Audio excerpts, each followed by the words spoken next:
Hi guys, it's Sarah the Fit Cookie, and I wanted to show you some new Daiya dairy-free cheeses that we got, the Mediterranean cheese.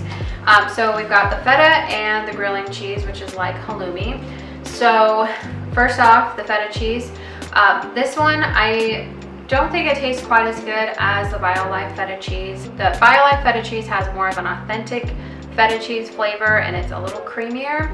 This one though does crumble better and it cooks better. So the BioLife feta cheese, when you cook it, it kind of liquefies and turns pretty runny, but this one actually bakes up pretty well. If you're making like that feta TikTok pasta recipe, this one, I tried it with it. It doesn't liquefy, it actually has some structure and it's creamy and you can mix it in there.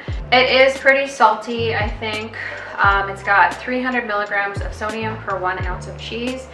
Not too noticeable when you're mixing it in other recipes, but if you're eating it by itself, you will definitely notice that it is a little on the salty side.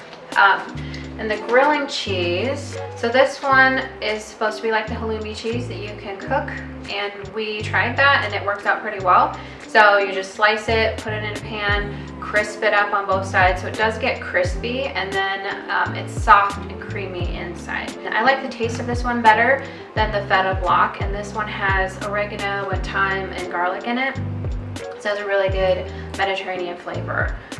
It is, as well as the other one, a little on the salty side, same amount of sodium, 300 milligrams per ounce, but this is actually pretty good. I really like this one.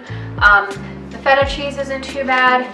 I like the flavor of the BioLife better, but this cooks really well. So if you plan on cooking your feta cheese, definitely try the Daiya feta cheese. If you were using feta cheese in like a salad and you're not going to cook it and you just want that authentic flavor, I would go with the BioLife feta cheese.